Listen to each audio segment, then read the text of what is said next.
Hi buddies, இன்னைக்கு பார்க்கக்கூடிய உண்மை சம்பவம் தமிழ்நாட்டினுடைய தூங்காநகரம் என அழைக்கக்கூடிய மதுரையிலிருந்து ஒரு 3 நண்பர்கள் திருமணத்திற்காக ராமநாதபுரம் மாவட்டத்தைச் சேர்ந்த தொண்டி துறைமுகத்திற்கு சென்று இரவு நேரத்தில் கடற்கரையில் ஏற்பட்ட அதிபயங்கர அமானுஷ நிகழ்வு தாங்க முழுமையாக பார்க்க போகிறோம்.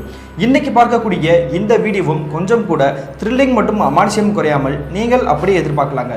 இதுவரைக்கும் நம்மளுடைய சேனலை சப்ஸ்கிரைப் பண்ணாமல் பார்த்துட்டு இருந்தீங்கன்னா சப்ஸ்கிரைப் பண்ணிட்டு பக்கத்தில் இருக்கக்கூடிய பெல் பட்டனையும் சேர்த்து கிளிக் பண்ணிக்கோங்க. நான் உங்கள் Afsar. Welcome to Afsar investigation.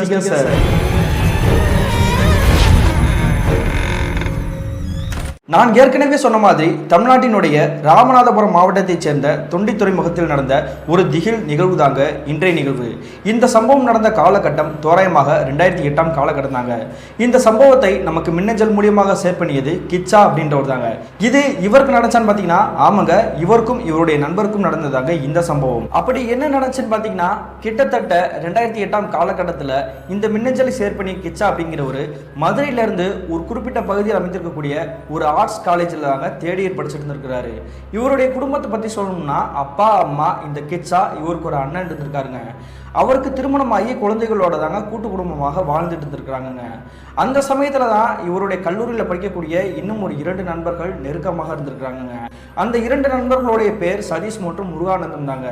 இந்த 2 நண்பர்களும் இந்த கிச்சா இருக்கார் இல்லையா, இவருடைய கிராமத்தை சேர்ந்தவங்க தாங்க. அது மட்டும் இல்லாமல் இவர் படிக்கக்கூடிய கல்லூரியிலேயே ஒரு பொண்ணை வந்து இந்த கிச்சா அப்படின்றவர் வந்து காதலிச்சுட்டு இருந்திருக்கிறாங்க. அதே மாதிரி தான் அந்த பொண்ணுமே இந்த கிச்சா அப்படின்றவர் வந்து இருவருமே வந்து ஒருவர் மாறி மாறி காதலிச்சுட்டு இருந்திருக்கிறாங்க. இவங்க காதலிக்கக்கூடிய விஷயம் வந்து இவருடைய நண்பர்களுக்கு மட்டும் தாங்க தெரியும். இவங்களுடைய பேரண்ட்ஸ்க்கு வந்து தெரியவே தெரியாது.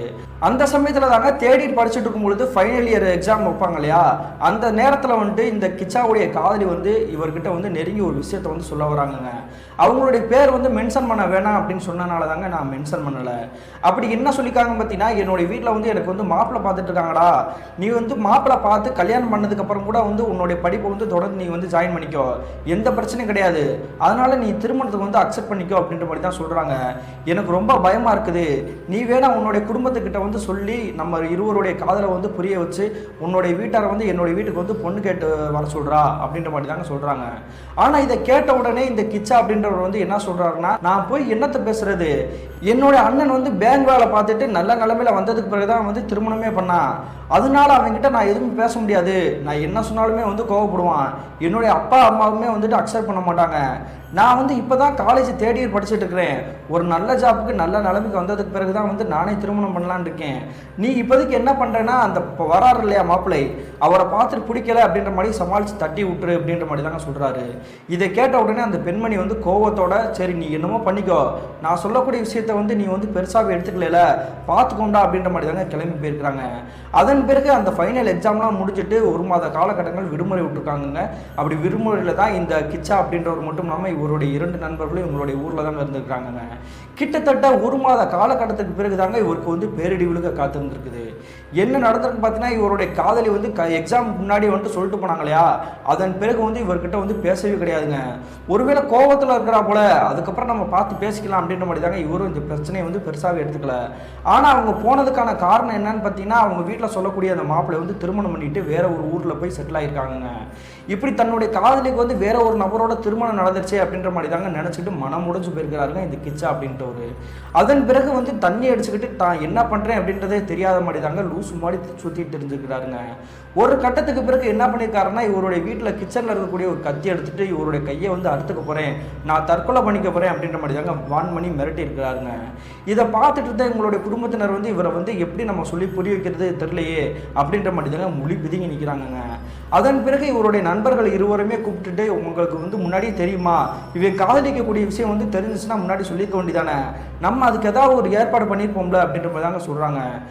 அவங்களுடைய நண்பர்கள் வந்து என்ன சொல்கிறாங்கன்னா, உங்ககிட்ட சொன்னால் நீங்கள் வந்து ஏற்றுக்க மாட்டீங்க, அதனால தான் அந்த விஷயத்த வந்து உங்ககிட்ட சொல்கிறதுக்கே பயந்தான், அது மட்டும் இல்லாமல் அவங்களுடைய அண்ணனுக்கு வந்து ரொம்ப பயப்பட்டான், இப்படி நடந்துட்டு இருக்கக்கூடிய அந்த நேரத்தில் தான் அந்த பொண்ணுக்கு வந்து வேற ஒரு பையனுடைய திருமணம் நடந்துருச்சு, எல்லாமே கைமீறி போயிடுச்சு, இனி நம்ம என்ன பண்ண முடியும் அப்படின்ற மாதிரி தாங்க வருத்தத்தோடு பேசிக்கிறாங்கங்க. இப்படியே கிட்டத்தட்ட இன்னும் ஒரு 2 வார காலகட்டங்கள் கடந்திருக்கும். அந்த சமயத்தில் இவங்களுடைய கல்லூரியிலே படிக்கக்கூடிய இன்னொரு நண்பர் இருந்திருக்காருங்க. அவருடைய பேர் தாங்க ஆரியன். அந்த ஆரியனுடைய சொந்த ஊர் எதுன்னு பார்த்தீங்கன்னா ராமநாதபுரம் மாவட்டத்தை சேர்ந்த துண்டி துறைமுகத்துக்கு அருகாமையில் தாங்க வாழ்ந்திருக்கிறாரு. அவருக்கு ஒரு அக்கா இருந்திருக்காங்க. அவங்களுக்கு வந்து திருமணம் நிச்சயிக்கப்பட்டிருக்குன்னு சொல்லிக்கிறாங்க. அவங்களுடைய அக்கா திருமணத்துக்காக இந்த 3 நண்பர்களை இன்வைட் பண்ணுறதுக்காக மதுரைக்கு வந்திருக்கிறாரு. அப்படி மதுரைக்கு வந்த பிறகு இந்த 3 நண்பர்களை சந்தித்து நீங்கள் வந்து கல்யாணத்துக்கு வந்து கட்டாயமாக வந்துடும்டா, உங்களுக்கு தேவையான எல்லா சரக்குகள் ஏற்பாடுகளையுமே நான் ரெடி பண்ணி வச்சுட்டேன், என்னுடைய வீட்டுக்கு வந்து சொந்தக்காரங்க நிறைய பேர் வராங்க அப்படின்றனால உங்களுக்கு வந்து கொஞ்சம் ஃப்ரீயாக இருக்க முடியாது, அதனால என்னுடைய மாமா கிட்ட ஒரு லாட்ஜ் இருக்குது, அந்த ரூமில் போயிட்டு உங்களுக்கு தேவையான சரக்கு வந்து அளவுக்கு அதிகமாக அடிக்காமல் அளவுக்கு ஏற்ற மாதிரி அடிச்சுட்டு மறுநாள் காலையில் குடிச்சிட்டு நீங்கள் வந்து கல்யாணத்துக்கே கிளம்பி வந்துடணும் அப்படின்ற மாதிரி தாங்க சொல்கிறாரு. அவர் சொன்ன பிறகு இந்த 3 நண்பர்கள் சரிடா நாங்கள் வரோம் அப்படின்ற மாதிரி தாங்க அவரை வந்து வழி அனுப்பிச்சு வைக்கிறாங்க. அந்த திருமணம் நடக்கிறதுக்கு கிட்டத்தட்ட இன்னும் ஒரு 4 நாளுக்கு தான் இருந்திருக்குது. அந்த சமயத்தில் இந்த கிச்சாவுடைய 2 நண்பர்கள் இருக்காங்க இல்லையா, சதீஷ் மற்றும் முருகானந்தம், வாடா நம்ம திருமணத்துக்கு போயிடலாம் அப்படின்ற மாதிரி தாங்க இந்த கிச்சா வந்து வலுக்கட்டாயமாக கூப்பிட்டுருக்காங்க. அப்படி கூட்டுமே இந்த கிச்சா அப்படின்றவர் வந்து வர மாதிரியே இல்லை. உடனே உங்களுடைய பேரண்ட்ஸ் வந்து என்ன பண்ணுறாங்கன்னா, ஏற்கனவே வந்து வருத்தத்தில் இருக்கான், இந்த மாதிரி ஏதாவது ஒரு ஃபங்க்ஷனுக்கு கூட்டிகிட்டு போனீங்க அப்படின்னா மட்டும்தான் அவன் வந்து கொஞ்சம் மனசு மாற வாய்ப்பு இருக்குது, நீங்கள் வந்து எப்படியாவது அவனை வந்து கூட்டிகிட்டு போயிருங்கப்பா கன்வின்ஸ் பண்ணி அப்படின்ற மாதிரி தாங்க சொல்கிறாங்க. அதுக்கு பிறகு தானே இந்த கிச்சாவுமே சரி நான் திருமணத்துக்கு வரேன் அப்படின்னு மாதிரி தாங்க ஒத்துக்கிறாரு. அதே மாதிரி கிட்டத்தட்ட ஒரு 3 நாட்களுக்கு பிறகு அந்த திருமணத்திற்காக இந்த ராமநாதபுரம் மாவட்டத்தை சேர்ந்த அந்த தொண்டி துறைமுகத்துக்கே போகிறாங்க. அப்படி அந்த தொண்டி துறைமுகத்துக்கிட்ட இருக்கக்கூடிய அவங்களுடைய வீட்டுக்குள்ள இருக்கக்கூடிய அவங்களுடைய குடும்பத்தினர் இருக்காங்க இல்லையா, அவங்க எல்லாட்டையும் பேசி அறிமுகமான பிறகு அங்கே இருக்கக்கூடிய இவருடைய நண்பர் ஆரியன் வந்து என்ன பண்ணுறாருன்னா, உங்களுக்காக என்னுடைய மாமாவுடைய லாட்ஜில் ரூம் கொடுத்துருக்கேன் இல்லையா, அந்த லாட்ஜில் இருக்கக்கூடிய அந்த ரூமை வந்து உங்களுக்கு கூட்டிகிட்டு போய் காட்டிடுறேன்டா, நான் ஏற்கனவே என்னுடைய மாமா கிட்ட எல்லாமே சொல்லிட்டேன், உங்களுக்கு தேவையான சரக்கு எல்லாமே அந்த ரூமில் தான் இருக்குது, உங்களுக்கு எந்த குறையுமே இல்லாமல் அந்த ரூமில் வந்து நீங்கள் நிம்மதியாக இருக்கலாம் அப்படின்ற மாதிரி தாங்க அந்த ரூமுக்கே கூட்டிகிட்டு போய் இங்கே இருக்கக்கூடிய எல்லா இடத்தையுமே சுற்றி காமிச்சிட்டு நீங்கள் வந்து இங்கேயே ரெஸ்ட் எடுங்க, இரவு முழுக்க உங்களுக்கு தேவையான சாப்பாடு எல்லாமே என்னுடைய மாமா வந்து ஆல்ரெடி வந்து லேபர்ஸ் அங்கே வேலை வைப்பாங்க இல்லையா, அவங்க மூலியமாகவே வந்துடும், நீங்கள் நாளை காலையில் திருமணத்துக்கு வந்தால் போதும் அப்படின்ற மாதிரி தாங்க சொல்லிட்டு விட்டுட்டு போயிருக்கிறாரு. அப்படி சொல்லி விட்டுட்டு போயிட்டு இருக்கும் பொழுதே அந்த ஆரியன்றவர் வந்து இன்னொரு விஷயத்தை வந்து சொல்லியிருக்கிறாருங்க. அது என்னன்னு பார்த்தீங்கன்னா, இந்த இருவரும் வந்து ஒரு 3 பேர் இருக்காங்க இல்லையா, 2 பைக்கில் தாங்க வந்திருக்கிறாங்க. பைக்கில் வந்திருக்கீங்க இல்லையா, அதனால் இங்கேருந்து ஒரு 1/2 கிலோமீட்டரில் தான் இந்த கடற்கரை அமைஞ்சிருக்குது. இரவு நேரத்தில் நீங்கள் பாட்டுக்கு போய் வேடிக்கை பார்த்துட்டு வரலாம்டா, அந்த கடலே வந்து அலையே வராத கடல் தான் சொல்லுவாங்க, அதனால அந்த ஓரமாக உட்காந்துட்டு கொஞ்சம் ஜாலியாக இயற்கையை என்ஜாய் பண்ணிட்டு நீங்கள் மறுபடியும் ரூமுக்கு வரலாம் அப்படின்ற மாதிரி தாங்க சொல்லிட்டு போயிருக்கிறாரு. அதன் பிறகு இந்த 3 பேருமே அந்த ரூமில் தாங்க உட்காந்துட்டு சரக்கு அடிச்சுட்டு இருந்திருக்காங்க. அப்படி சரக்கு அடிச்சுட்டே இருக்கும்பொழுது இந்த கிச்சா அப்படின்றவர் வந்து ஓன் அழுதுகிட்டே இருக்காருங்க. இவருடைய காதலியை வந்து நினச்சிக்கிட்டு, எப்படிலாம் அவளை வந்து நான் உசுருக்கு உசுராக நேசித்தேன், என்னை விட்டுட்டு எனக்கு வந்து துரோகம் பண்ணிட்டு இன்னொருத்தவங்க வந்து திருமணம் பண்ணுறதுக்கு அவருக்கு எப்படி மனசு வந்துச்சு, இதை என்னாலுமே தாங்கவே முடியலையே, நான் உயிரோடே இருக்கக்கூடியது வந்து வேஸ்ட்டு தான், நான் செத்து போயிறேன் அப்படின்ற மாதிரி தாங்க சொல்லிட்டு அழுதுகிட்டே இருந்துக்கிறாரு. இதை பார்த்துட்டு இருக்கும்பொழுது ஒரு கட்டத்தில் முருகானந்தம் இன்னொரு நண்பர் இருக்கார் இல்லையா, அவர் வந்து வெறி ஆகிட்டாரு. என்னடா பேசிகிட்டு இருக்கிற, ஏற்கனவே அந்த செருக்கி வந்து உன்னை விட்டுட்டு போயிட்டா, அவளை நினச்சி ஏன்டா அழுதுட்டு இருக்க அப்படின்ற மாதிரி தாங்க வார்த்தை விட்டுருக்கிறாரு. எவ்வளோ தைரியம் தான் நான் காதலிச்ச பொண்ணை வந்து நீ சிரிக்கின்னு சொல்ல போச்சு அப்படின்ற மாதிரி தாங்க அவர் கூட வந்து கண்ட மணிக்கு சண்டை போட ஆரம்பிச்சிட்டாங்க. இப்படி வந்து அவள் வந்து விட்டுட்டு போயிட்டா, ஆனால் அவன் மேலே பாசம் வச்சிருக்க, நான் அவன் கூடயே இருக்கிற உன்னுடைய நண்பனு, என்னைய உனக்கு பிடிக்கலையா அப்படின்ற மாதிரி தாங்க அவர் வந்து மறுபடியும் சண்டை போட ஆரம்பிச்சிருக்காருங்க. ஒரு கட்டத்துக்கு பிறகு நான் அந்த ஃபங்க்ஷனுக்கு வந்திருக்கவே கூடாது, என்னை ஆளை விடுங்கடா அப்படின்ற மாதிரி தாங்க கோவத்தோட பைக் சாவியை மட்டும் எடுத்துக்கிட்டு அவர் வந்து வெளியே கீழே இறங்கி கிளம்பி போயிட்டாருங்க. இதை பார்த்துட்டு இருந்த சதீஷ் வந்து இந்த இருவருடைய சண்டையை வந்து தடுத்து நிப்பாட்டலாம் அப்படின்னு பார்த்துருக்காருங்க. ஆனால் ஒரு கட்டத்துக்கு மேலே வந்து இருவருமே வந்து மாறி மாறி அடிச்சுட்டு இருக்கிறாங்க. ஏற்கனவே அவன் வந்து சோகமாக இருக்கான், இதில் வேறு அவனை வந்து எதுக்குடா இந்த மாதிரிலாம் பேசுகிற, எங்கேயோ கிளம்பி போயிட்டான்டா, நான் அவனை போய் பின்னாடி போய் பார்த்துட்டு வந்துட்டேன்டா அப்படின்ற மாதிரி தாங்க சொல்லிக்கிறாரு. உடனே முருகானந்தம் என்ன சொல்லியிருக்கிறாருன்னா, நீ அதெல்லாம் போய் தேட வேண்டாம், அவன் கீழே தான்டா எங்கேயாவது இருப்பான், அப்படி இல்லைன்னா அந்த கடற்கரை ஆல்ரெடி இருக்குன்னு சொன்னான் இல்லையா ஆரியனு, அந்த இடத்துல தான் இருப்பான், 1/4 மணி நேரத்தில் வந்துடுவான், அப்படி வரலைன்னா போய் அந்த நாயை தேடி கூட்டிட்டு வா அப்படின்ற மாதிரி தாங்க அவருடைய ஃப்ரெண்டு சொல்லியிருக்கிறாருங்க. அதே மாதிரி இந்த மின்னஞ்சலை ஷேர் பண்ணி இந்த கிச்சா அப்படின்றவரு வேற எங்கேயும் போலங்க, இந்த ஆரியன் சொன்னார் இல்லையா, அந்த கடற்கரை ஓரத்துக்கு தாங்க போயிருக்கிறாரு. இவர் ஆல்ரெடி ஒரு 2 வீலர் கொண்டு வந்திருக்காரு அப்படின்றனால அந்த ஓரத்துலேயே பார்க் பண்ணிட்டு அந்த இடத்துக்கிட்ட தாங்க போய் உட்காந்துருக்காரு. அப்படி உட்காந்து கிட்டத்தட்ட ஒரு 10 நிமிஷமா இவருடைய காதலியை நினைச்ச வருத்தத்தில் வந்து ஏம்பி அழுதுட்டு இருக்கிறாருங்க. அடுத்த நிமிஷமே இவருக்கு வந்து ஈரக்குறைய நடக்கக்கூடிய ஒரு நிகழ்வு நடக்க காத்திருந்துச்சு. என்ன நடந்ததுன்னு பார்த்தீங்கன்னா, இவர் ஆல்ரெடி குத்த வச்சு உட்காந்து அழுதுட்டு இருக்காரு இல்லையா, இவருக்கு எதிர்பரப்புலேயே வந்துட்டு அந்த கடற்கரையோட ஓரம் முன்னாடி இருக்கும் இல்லையா முன்பரப்பு, அந்த இடத்துல வந்து யாரோ ஒருத்தர் வந்து போராடி தட்டு மாதிரி மேலே ஏறி வருமானு தெரியுதுங்க. யார் இந்த நபர் இந்த கடலுக்குள்ளேருந்து எந்திரிச்சு வராரு அப்படின்ற மாதிரி தாங்க நல்லா உத்து பார்க்குறாரு. அப்படி அங்கே நிற்கக்கூடிய நபர் வந்து எப்படி இருக்காருன்னு பார்த்தீங்கன்னா, அவருடைய தோற்றம் வந்து வெள்ளை சட்டை கருப்பு ஃபேண்ட் தாங்க போட்டுருக்காரு. இப்படி வந்து நிற்கிறாரு, இந்த இடத்துல வந்து எப்படி ஒரு வந்திருப்பாரு அப்படின்ற மாதிரி தாங்க மிரண்டு போய் பார்க்குறாரு. அப்படி பார்த்துட்டே இருக்கும்பொழுது அங்கே இருக்கக்கூடிய நபர் வந்து இந்த கிச்சா கிட்ட நெருங்கி வராருங்க. என்னாச்சுன்னா, இந்த இடத்துல இருந்து எப்படி நீங்கள் வர்றீங்க, இவ்வளோ நேரம் நான் இங்கே தானே இருக்கேன் அப்படின்ற மாதிரி தாங்க இவர் வந்து கேட்குறாரு. அப்படி கேட்கும்பொழுது அந்த நபர் வந்து என்ன சொல்கிறாருன்னா, என்னுடைய குழந்தைய நான் தேடி வந்தேன்ப்பா, என்னுடைய குழந்தைய நானும் தான் இந்த இடத்துக்கு வந்திருந்தோம், திடீர்னு என்னுடைய குழந்தைய காணவே காணோம், அதைத்தான் நான் தேடிக்கிட்டு இருக்கேன், என்னுடைய குழந்தைய நீங்கள் வந்து கண்ணால் பார்த்தீங்களா அப்படின்ற மாதிரி தாங்க அழுதபடி கேட்குறாருங்க. உங்களோட குழந்தைய நான் பார்க்கவே கிடையாது, நானே இப்போ தான் வந்தேன், ஒரு 10 நிமிஷம் தான் இருக்கும், அதுக்கு முன்னாடி என்ன நடந்துச்சுன்னு எனக்கு தெரியாது, வேறு யார்கிட்டயா கேட்டு பாருங்க அப்படின்ற மாதிரி தாங்க சொல்கிறாரு. ஆனால் இவர் உட்காந்துருக்கக்கூடிய இடத்துல தவிர இந்த எதிர்ப்புறத்தில் நிற்கிறார் இல்லையா, இந்த இருவரையும் தவிர அந்த இடத்துல வேறு யாருமே கிடையாது. சரிப்பா நான் தேடிக்கிறேன், நீ ஏதாவது பார்த்தேன்னா சொல்லு அப்படின்ற மாதிரி தாங்க இவர் பின்னோக்கி அவர் வந்து நடந்து போயிட்டு இருக்கிறாருங்க. அதன் பிறகு மறுபடியும் வருத்தத்தோடு உட்காந்துதாங்க அழுதுட்டு இருந்திருக்கிறாரு இந்த கிச்சா அப்படின்றவர். கிட்டத்தட்ட ஒரு 1/4 மணி நேரம் கடந்திருக்கும். அந்த சமயத்துக்கு பிறகு தாங்க இவருடைய நண்பரான சதீஷ் வந்து இந்த கடற்கரைக்கு நெருங்கி வந்திருக்காருங்க. அப்படி கடற்கரைக்கிட்ட வந்த பிறகு இவருடைய நண்பர் வந்து எதிர்ப்புறத்தில் உட்காந்துருக்கக்கூடிய காட்சி பார்த்துட்டு தாங்க நிம்மதி பெருமூச்சு கொடுக்குறாரு. ஏற்கனவே தன்னுடைய நண்பன் வந்து இங்கே ரூமில் இருக்கும் பொழுதே சொன்னார் இல்லையா, அவன் வேறு எங்கேயும் போயிருக்க மாட்டான், கடற்கரையில் தான் இருப்பான் அப்படின்ட்டு. அதே மாதிரி தாங்க இவருடைய நண்பர் அங்கே உட்காந்துருக்கிறத பார்த்துட்டு தாங்க சந்தோஷப்பட்டுருக்காருங்க. அதுக்கு பிறகு இவருடைய நண்பர் பக்கத்துலேயே நெருங்கி போயிட்டு, டே என்னடா உனக்கு பிரச்சனை, வாடா முதல்ல, உனக்கு வாங்கி வச்சிருக்கக்கூடிய சாப்பாடு எல்லாமே வேஸ்ட்டாக போயிட்டு இருக்குடா, சாப்பிட்டுட்டு முதல்ல நீ வந்து தூங்கி ரெஸ்ட் எடு, எதுவாக இருந்தாலும் காலையில் பார்த்துக்குவோம், நம்ம வந்து திருமணத்துக்கு போய் ஆகணும்டா, இல்லை அப்படின்னா தன்னுடைய நண்பனான ஆரின் வந்து கோச்சுக்குருவோம் அப்படின்ற மாதிரி தாங்க சொல்கிறாரு. இதை கேட்ட உடனே எதிர்ப்புறத்தில் உட்காந்துருக்கக்கூடிய இவருடைய நண்பர் கிச்சா வந்து ஓன்னு அழுகிறாருங்க. என்னுடைய காதலி மேலே எந்த தப்பும் கிடையாதா, அவள் கடைசி நேரத்தில் கூட என்னுடைய வீட்டில் வந்து ஆட்களை அனுப்பிச்சு பொண்ணு கேட்க சொன்னான், ஆனால் நான் எதையுமே செய்யவே இல்லை, என்னுடைய அண்ணனுக்கும் என்னுடைய குடும்பத்தினருக்கும் பயந்துக்கிட்டு தாண்டா நான் எல்லாத்தையுமே வந்து தட்டி விட்டுட்டேன். இப்போ வந்து அவள் என்னை விட்டுட்டு போயிட்டா, என்னால் வந்து தாங்கவே முடியல, நான் மன வருத்தத்தில் நான் என்ன பண்ணேன்னு தெரியாமல் தாண்டா அப்படி அழுதுட்டு இருக்கேன். இதை கொஞ்சம் கூட புரிஞ்சுக்காம என்னுடைய ஃப்ரெண்டே என்னை வந்து அசிங்கப்படுத்துறானடா, என்னுடைய காதலியை போய் சிரிக்குன்னு சொல்லி கெட்ட வார்த்தையில் திட்டுறானே, அவனை பார்த்துட்டு எப்படிடா என்னால் சும்மா இருக்க முடியும், அவனை பார்த்தாலே எனக்கு வந்து கெட்ட கோபமாக வருதுடா அப்படின்னு மாதிரி தாங்க இவர் வந்து கோபத்தோட பேசியிருக்கிறாருங்க. சரி அவனை பற்றி உனக்கு தெரிஞ்சது தானே, அவன் மேலே எதுக்கு கோவப்படுற, இனிமேல் அவன் வந்து உன்னை எதுவுமே சொல்ல மாட்டான், அப்படியே சொன்னாலும் நான் உனக்கு ஏற்றுக்கிட்டு பேசுகிறேன், வா மோத அப்படின்ற மாதிரி தாங்க கூப்பிட்டுக்கிட்டு இருக்கிறாரு. அப்படி இந்த இருவரும் பேசிட்டு இருக்கும் பொழுதே இவங்க உட்காந்துருக்கக்கூடிய இடத்துல இருந்து ஒரு 100 மீட்டர் தள்ளிங்க, அதாவது அந்த கடற்கரையோட மேற்பரப்பு இருக்கு இல்லையா, அந்த இடத்துல இருந்து யாரோ ஒரு நபர் வந்து தட்டு மாதிரி மேலே ஏறி வராருங்க. அப்படி மேலே ஏறி வரக்கூடிய அந்த நபரை பார்த்து அடுத்த செகண்டே இந்த சதீஷ்க்கு வந்து தூக்கி வாரி போட்டுக்குது. மச்சான் யாரா இருந்தாலும் இந்த நேரத்தில் வந்து இந்த கடற்கரையிலேருந்து எந்திரிச்சு வந்துட்டு இருக்கிறாரு, என்னவா இருக்கும் அப்படின்ற மாதிரி தாங்க ஒத்து பார்த்துட்டு இருக்கிறாருங்க. அப்படி பார்த்துட்டே இருக்கும்போது அங்கே இருக்கக்கூடிய அந்த நபர் இருக்கார் இல்லையா, இந்த இருவரையும் நோக்கி பக்கத்தில் தாங்க வராரு. அப்படி வந்தது மட்டும் இல்லாமல் ஏற்கனவே சொன்ன விஷயத்த திரும்ப சொல்லிக்கிறாருங்க. தம்பியெல்லாம் என்னுடைய குழந்தைய பார்த்தீங்களா, என்னுடைய குழந்தைய வந்து நான் மிஸ் பண்ணிட்டேன், அந்த குழந்தைய தேடி நான் கண்டுபிடிச்சி என்னுடைய பொண்டாட்டிக்கிட்ட கொண்டு போய் சேர்க்கணும், இல்லை அப்படின்னா வந்து நான் என்னை எல்லாருமே ஏதாவது ஒன்று பண்ணிடுவாங்க அப்படின்ற மாதிரி தாங்க பயத்தில் வந்து ஓன் அழுதபடி பேசிகிட்டு இருக்கிறாருங்க. என்னன்னா சொல்லிட்டு இருக்க, இந்த நேரத்தில் இந்த இடத்துக்கு யாராவது குழந்தைய கூட்டிகிட்டு வருவாங்களா, கண்டபடி பேசிட்டு இருக்கீனா அப்படின்ற மாதிரி தாங்க சொல்கிறாருங்க இந்த சதீஷ். இதை கேட்ட உடனே எதிர்ப்புறத்தில் நிற்கக்கூடிய அந்த நபர் வந்து என்ன சொல்கிறாருன்னா, நான் என் குழந்தைய வந்து நான் இப்போ கூட்டு வரலப்பா, நான் சாயங்காலம் நேரத்தில் கூட்டிகிட்டு வந்துட்டேன், குழந்தைய வந்து தண்ணிக்குள்ளே விட்டுட்டேன் போல, அதை காணோம் அப்படின்ற மாதிரி நான் தேடிக்கிட்டே தெரிஞ்சேன், இவ்வளோ நேரம் தேடிக்கிட்டு இருக்கேன், இருட்டிடுச்சு, தயவு செஞ்சு என்னுடைய குழந்தைய பார்த்தீங்கன்னா கண்டுபிடிச்சி கொடுங்க அப்படின்ற மாதிரி தாங்க சொல்கிறாரு. நீங்கள் சொல்லக்கூடிய விஷயம் வந்து எதுவுமே நம்புற மாதிரி தெரியல, நாங்கள் ஏற்கனவே ஏகப்பட்ட பிரச்சனையில் இருக்கோம், நீங்கள் வேற யார்கிட்டயா போய் கேட்டு பாருங்க அப்படின்ற மாதிரி தாங்க அந்த நபரை அப்படியே அவங்க திட்டி அனுப்பிச்சு விட்டுருக்காருங்க இந்த சதீஷ் அப்படின்றவர். அதன் பிறகு அந்த நபர் வந்து என்ன பண்ணுறாருன்னா, இந்த இருவரையும் நோக்கி பின்னாடி தாங்க அப்படி நகர்ந்து போகிறாருங்க. அப்படி போன பிறகு என்னடா அந்த ஆள் சொல்லிட்டு இருக்கிறாரு அப்படின்ற மாதிரி தாங்க இந்த சதீஷ் வந்து திட்டிக்கிட்டே இருந்திருக்காருங்க இவருடைய ஃப்ரெண்டை பார்த்து. அப்படி பேசிகிட்டே இருக்கும்பொழுது இவருடைய ஃப்ரெண்டு வந்து கிச்சா இருக்கார் இல்லையா, அவர் என்ன சொல்லியிருக்கிறாருன்னா, ஏற்கனவே அவருடைய குழந்தைய காணாண்டு மன வருத்தத்தில் இருக்கிறாரு, அவர் ஏன்டா திட்டிகிட்டு இருக்க, பெசாமர்றா, நம்மளுடைய பிரச்சனை பெரிய பிரச்சனை அப்படின்ற மாதிரி தாங்க மன வருத்தத்தோட குனிஞ்சபடி இருந்திருக்கிறாருங்க. அடுத்த செகண்டே வந்து இந்த சதீஷ் அப்படின்றவர் அந்த நபர் வந்து போயிட்டாரா அப்படின்ற மாதிரி தாங்க திரும்பி பார்க்குறாரு. பார்த்த உடனே மிரண்டு போயிட்டாரு. என்ன காரணம் பார்த்தீங்கன்னா, இவரை நோக்கி பின்னாடி தான் கொஞ்சம் தூரம் தாங்க நான் கடந்து போயிருப்பாரு. அந்த இடத்துல அந்த நபரே காணோம். இப்போதானே அந்த நபர் வந்து நம்மளை தாண்டி போனாரு, அதுக்குள்ளே எங்கே போயிருப்பாரு அப்படின்ற மாதிரி தாங்க பயந்து நடுக்கத்தோட பார்த்துட்டு இருக்கிறாருங்க. அப்படி பார்த்துட்டே இருக்கும்பொழுது கிச்சா வந்து என்ன சொல்கிறாருன்னா, சரிடா நீ கிளம்பு, நான் இங்கேயே கொஞ்ச நேரம் இருண்டு வரேன், எனக்கு கொஞ்சம் மனசு கேட்கல, நான் எதுவும் தற்கொலை எதுவும் பண்ணிக்கிற மாட்டேன், நீ பயப்படாத, நான் ரூமுக்கே வந்துடுறேன்டா அப்படின்ற மாதிரி சொல்கிறாருங்க.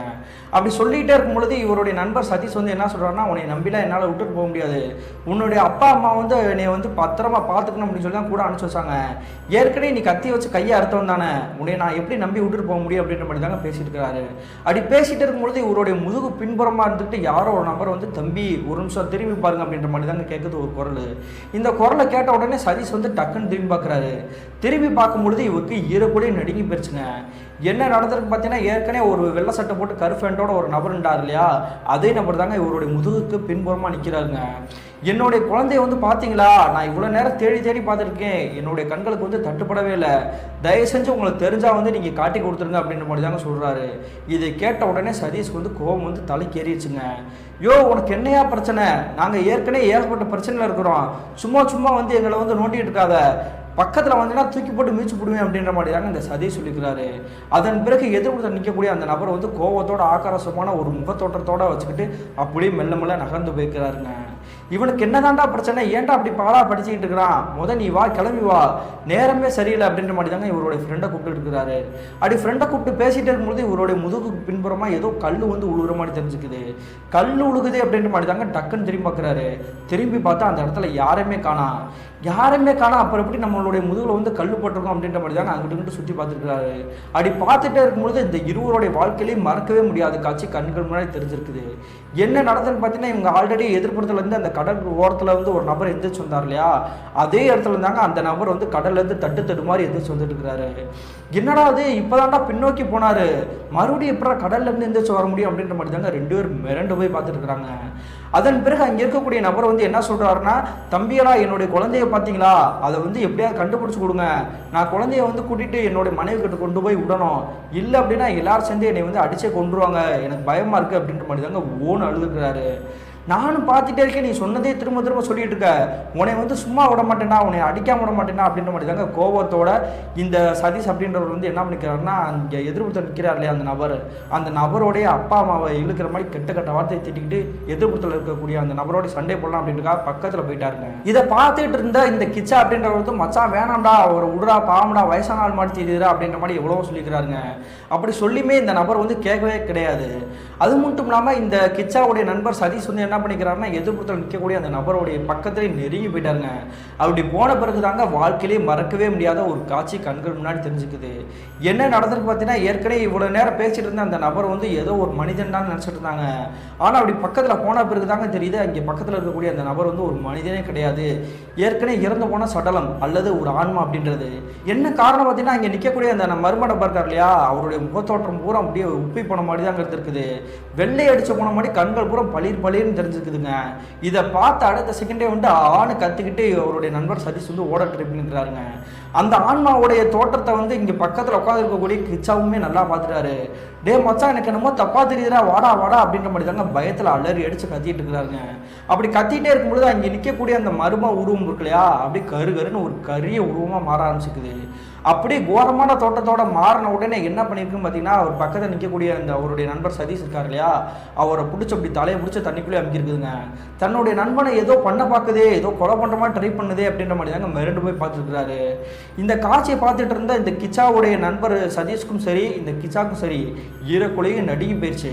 அடுத்த செகண்டே இவருடைய நண்பருடைய தலைமுடியை பிடிச்சிட்டு இந்த தண்ணிக்குள்ளே அமுக்குனது மட்டும் தாங்க அந்த கரிய உருவம் எங்கே போச்சுன்னே தெரியலங்க, டிசப்பியர் ஆயிடுச்சு. அதே மாதிரி இவருடைய நண்பரையுமே ஆளே காணாம்.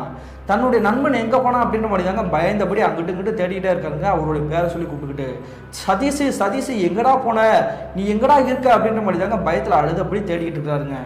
கிட்டத்தட்ட ஒரு 10 நிமிஷம் கடந்திருக்கும். அந்த இடத்துக்கு எதிர்ப்புறத்துலேருந்து யாரோ ஒரு நபர் வந்து ஓடி வந்துட்டு இருக்கிறாருங்க. அது யாருன்னு பார்த்தீங்கன்னா, இவருடைய நண்பர் ரூமில் சண்டை போட்டார் இல்லையா முருகானந்தம், அவர் தாங்க ஓடி வந்துட்டு இருக்கிறாருங்க அந்த ஸ்பாட்டுக்கு. மச்சான் நான் பண்ணது எல்லாமே தப்பு தான்டா, எனக்காக நீ எதுவும் கெட்ட முடிவு எடுத்துறாத, நான் உன் ஃப்ரெண்டு தானே, நான் எதுவும் பேசக்கூடாதா அப்படின்ற மாதிரி தாங்க அழுதபடி இவர்கிட்ட வந்து நெருங்கி வந்திருக்காரு. டே அதான் இப்போ பிரச்சனை கிடையாது, நம்ம ஃப்ரெண்டை வந்து தண்ணிக்குள்ளே போயிட்டான்டா அப்படின்ற மாதிரி தாங்க சொல்கிறாரு. இதை கேட்ட உடனே இந்த முருகானந்தம் அப்படின்றவர் வந்து ஆடி போயிட்டாருங்க. ஆக்சுவலி இந்த முருகானந்தம்ன்றவர் வந்து என்ன நினச்சிட்டாருன்னா, ஒருவேளை கடலுக்குள்ளே போய் குளிக்க போகிறேன் அப்படின்ற மாதிரி போதையில் போய் மாட்டிக்கிட்டானோ அப்படின்ற மாதிரி தாங்க நினைக்கிறாரு. அதன் பிறகு தாங்க அந்த ஆரியன் சொன்ன விஷயமே அவருக்கு வந்து யாபம் வந்திருக்குது. ஏற்கனவே இந்த கடல் வந்து அலையில்லாத கடல் அப்படின்னு தானே சொன்னான், அவனுக்கு ஏற்கனவே கொஞ்சம் நீச்சலும் தெரியும், அப்புறம் எப்படி கடலுக்குள்ளே போய் மாட்ட முடியும் அப்படின்ற மாதிரி தாங்க மிரண்டு போய் பார்க்குறாரு. நீ புரியுற மாதிரி சொல்கிறா, அவன் எங்கடா போனா அப்படின்ற மாதிரி தாங்க மறுபடியும் கேட்குறாரு. அப்படி கேட்ட உடனே இவருடைய நண்பர் வந்து நடந்த விஷயத்தை கூட சொல்லிக்கிறாருங்க, அது கிச்சா அப்படின்றவர். இதை கேட்ட உடனே இவருடைய நண்பர் முருகானந்தத்துக்கு ஒன்றுமே புரியல. என்னடா பேய்ங்கிற பிசாசுங்கிற, என்னால் நம்பவே முடியல, உங்கள் 2 பேருக்கு கிறுக்கு பிடிச்சிச்சா, முதல்ல அவனை தேடுவோம் அப்படின்ற மாதிரி தாங்க 2 பேரும் வந்து அவருடைய பேரை சொல்லி சொல்லி கத்தி கேட்டுக்கிட்டு இருக்காங்கங்க. அதன் பிறகு இவங்க இருவரும் போடக்கூடிய சத்தத்தை கேட்டு அங்கே இருக்கக்கூடிய கொஞ்சம் தூரத்துலேருந்து ஒரு படகு ஓட்டக்கூடிய ஒரு நபர் வந்திருக்கிறாங்க. என்னப்பாச்சு, ஏன் இப்படி கத்திட்டு இருக்கேன் அப்படின்னு கேட்கும்பொழுது நான் நடந்த விஷயத்தை பூரா சொல்லிக்கிறாங்க. என்னுடைய ஃப்ரெண்டு நானும் வந்து கடற்கரையில் பேசிட்டு இருந்தோம், யாரோ ஒரு மரபு நபரை வந்து காலை பிடிச்சி இழுத்த மாதிரி தெரிஞ்சு, முடியை பிடிச்சி உள்ளுக்குள்ள அமுக்கின மாதிரி தெரிஞ்சு, என்னுடைய ஃப்ரெண்டு எங்கே போனானே தெரிலனா, தயவு செஞ்சு வந்து கண்டுபிடிச்சி கொடுங்க அப்படின்ற மாதிரி தாங்க சொல்கிறாங்க. சொன்ன உடனே அங்கே மீன் பிடிக்கக்கூடிய அந்த வாலிபர் கார்லையா படகு கிட்ட வந்தவர், அவர் என்ன சொல்கிறாருன்னா, நீங்கள் சொல்கிற விஷயம் நம்புற மாதிரி இல்லை, இருந்தாலுமே வந்து உங்களுடைய நண்பன் இருக்கானான்னு தேடி பார்ப்போம் அப்படின்ற மாதிரி தாங்க தேடிக்கிட்டே இருக்காங்க. அப்படியே கடற்கரை ஓரத்துலேருந்து கொஞ்சம் தூரம் அப்படியே கடந்திருப்பாங்க, கிட்டத்தட்ட ஒரு 300 மீட்டர் கடந்திருப்பாங்க. அந்த இடத்துல இருந்து யாரோ ஒரு நபர் வந்து கடற்கரை ஓரமாக வந்து அப்படி மயங்கினபடி படுத்து கிடக்கிற மாதிரி தெரியுதுங்க. இந்த காட்சியை பார்க்கறது யாரும் பார்த்தீங்கன்னா, ஆல்ரெடி இந்த படகுக்கு சொந்தக்காரர் இல்லையா, அவர் தாங்க பார்த்துருக்கிறாரு. தம்பி அங்கே ஒருத்தர் வந்து படுத்து கிடக்கிற மாதிரி தெரியுது, பக்கத்தில் போய் பாருங்க அப்படின்ற மாதிரி தாங்க சொல்கிறாரு. சொன்ன உடனே இந்த 2 நண்பர்களும் நெருங்கி போய் பார்க்குறாங்க. அங்கே கிடக்கிறது வேறு யாருமே கிடையாது, இவருடைய நண்பரான அந்த சதீஷ் அப்படின்றவர் தாங்க. அதன் பிறகு அங்கே இருக்கக்கூடிய கடல் தண்ணி அவருடைய முகத்திலே அடிச்சுட்டு அவருடைய வயிற்றுல ஆல்ரெடி தண்ணி முழுங்கிருக்காரா அப்படின்ற மாதிரி தாங்க வயிற்று அப்படி சமைக்கிறாங்க. அப்படி வயிற்று அமுக்கின உடனே அவருடைய வாய் வழியாக வந்து தண்ணி பூரா அப்படி குப்பளிச்சிருக்காரு. என்னடாச்சு, எப்படா தண்ணிக்குள்ளே போனேன் அப்படின்ற மாதிரி இந்த முருகானந்தம் கேட்குறாருங்க. கேட்ட உடனே இந்த சதீஷ் அப்படின்றவர் படுத்தபடியே அப்படியே வந்து மயக்கத்தோடு இருந்திருக்கிறாருங்க, அழுதபடி இருந்திருக்கிறாரு. டேய் உள்ளுக்குள்ளே நான் போய் சண்டை போட போனது மட்டும் தான் தெரியும், அதுக்கப்புறம் எனக்கு என்ன நடச்சுன்னு தெரிலடா, என்னுடைய தலைமுடியை பிடிச்சி தண்ணிக்குள்ளேயே அமுக்கிருச்சு, அதுக்கப்புறம் நான் மயக்கமாக இந்த இடத்துல கிடக்கிறேன், தயவு செஞ்சு இந்த இடத்த விட்டு நம்ம போயிடுவோம், எனக்கு ரொம்ப பயமாக இருக்குது அப்படின்ற மாதிரி தாங்க ஓன்னு அழுதுருக்கிறாருங்க.